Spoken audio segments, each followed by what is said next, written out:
నా పేరు సుంకర ధనలక్ష్మి. మాది బర్మా క్యాంపు.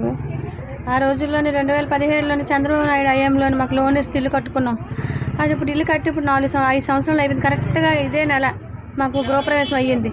అదే నెల నా బావ గెలిచాడు అయ్యా, మాకు లోన్ వచ్చింది. ఆ చంద్రబాబు నాయుడు దిగిపోయిన తర్వాత ఆ 50,000 పడ్డాయి.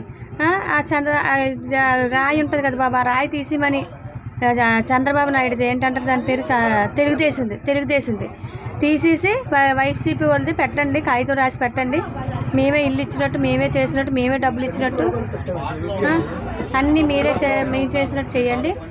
డబ్బులు పంచారు కదా బాబు, డబ్బులకి రమ్మన్నారు. మీరు రామన్నా, మా ఇంటికి మాకు నచ్చదు, మా ఇంట్లో మాకు గొడవలు అయ్యాయి, వాళ్ళకి మాకు మొన్న కొట్టారు కదా బాబు, వాళ్ళు నిన్న కొట్టారు కదా, నేను చాలా మట్టుకు చాలా దెబ్బలు కొట్టారండి, ఉత్తుపున్నన్న తిట్టారండి, రాయలు దాడి చేశారు, తాగేసి వచ్చి ఇంటి మీదకి వచ్చి కొట్టు దగ్గరికి వచ్చి కైని కావాలని అడిగినట్టు అడిగి పిల్ల చేపట్టుకొని లాగే, చిన్న పాప చెయ్య, అమ్మాయి కడుపుతుంది, ఈ అమ్మాయి చేపట్టుకొని అవుతుంది, దేనికిలా చేపట్టుకొని అవుతుందని అడిగినందుకు మా పాప మీద, నా మీద, వాళ్ళ పిన్ని, లోకేష్, భూలోక, ఆశ, భాస్కర్, సాయి, వైసీపీ నాయకులు, ఇదంతా వైసీపీ నాయకుల దౌర్జన్యం అండి.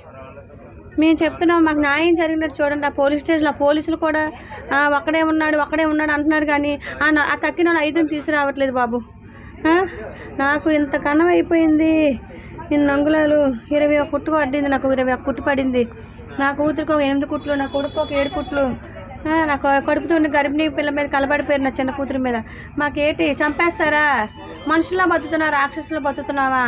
ఇదేమి అసలు ఆంధ్ర, విశాఖపట్నం. వైసీపీ నాయకులకు నమస్కారం.